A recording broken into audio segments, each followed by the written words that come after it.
বোনের আত্মত্যাগ, মিম এবং মনিরার গল্প। একটি ছোট্ট গ্রামে দুই বোন বাস করত, মিম এবং মনিরা। মিম ছিল বড় আর মনিরা ছিল ছোট। তাদের পরিবার ছিল খুবই সাধারণ। বাবা মা দুজনেই কৃষক, আর তাদের জীবনের দৈনন্দিন সংগ্রাম ছিল অবিরাম।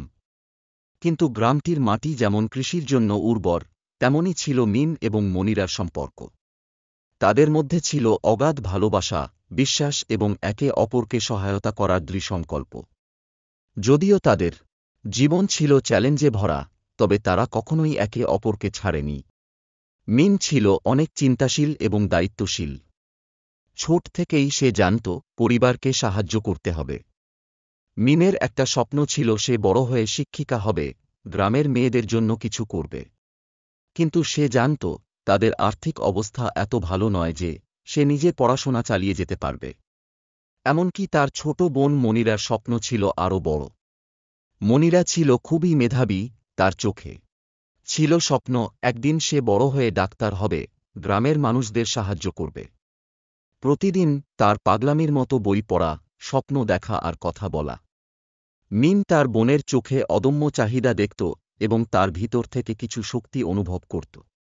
একদিন মনিরা তার দিদির কাছে এসে বলেছিল, দিদি, আমি বড় হয়ে ডাক্তার হব, আমি মানুষের উপকার করতে চাই। মিমের চোখে তখন কিছু একটা ঝলমল করছিল, তবে সঙ্গে ছিল এক ধরনের দুঃখ। সে জানত গ্রামের মেয়েদের জন্য এই স্বপ্নকে সত্যি করার পথ খুবই কঠিন, বিশেষত যখন পরিবারের সামর্থ্য খুব কম। কিন্তু মিম কখনো তার বোনের স্বপ্নকে হালকা করে দেখেনি।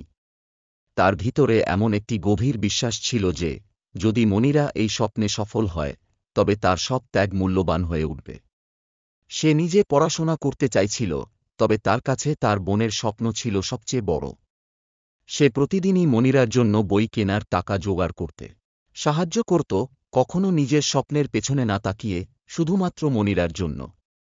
মিম জানত তার নিজের স্বপ্ন পূরণের কোনো সুযোগ নেই, কিন্তু সে একটুও পিছপা হয়নি। সে পরিবারের খরচ মেটানোর জন্য ক্ষুদ্র ব্যবসা শুরু করেছিল।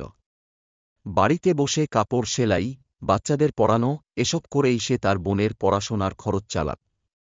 মাঝে মাঝে রাতে সে একা বসে চিন্তা করত, আমি কি কখনো নিজের স্বপ্ন দেখার সাহস পাব? কিন্তু তখন তার মনে মনে একটাই উত্তর আসত, না, এটা আমার সময় নয়, এটা আমার বোনের সময়।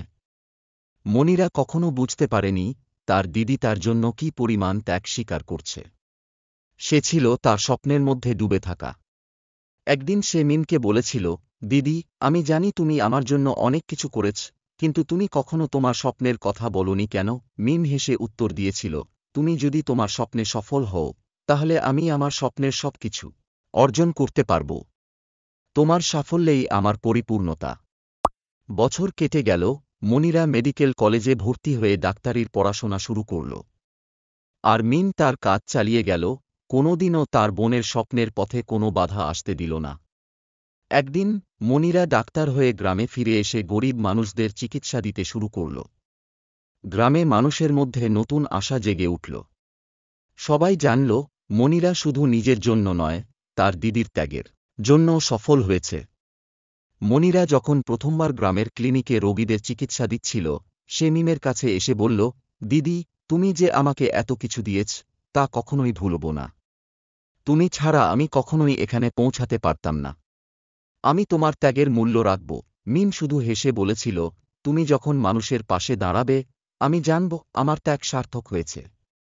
বার্তা: জীবনে কখনোই নিজের স্বপ্নের চেয়ে অন্যের স্বপ্নে সহায়তা করাটা বড় কথা। ত্যাগ করার মধ্যে এক ধরনের শক্তি থাকে, যা একজনের জীবনের প্রকৃত সফলতা অর্জন করে। মিম জানত তার বোন মনিরার সফলতায় তার নিজের ত্যাগের পূর্ণতা পাওয়া যাবে। নিজের সুখের জন্য না, বরং অন্যের সুখের জন্য কিছু করার মধ্যে জীবনের সার্থকতা রয়েছে। এটি শুধু একটি গল্প নয়, বরং জীবনের এক বড় শিক্ষাও। আমাদের সত্যিকারের সফলতা তখনই আসে যখন আমরা আমাদের ত্যাগের মাধ্যমে অন্যকে সফল হতে সাহায্য করি।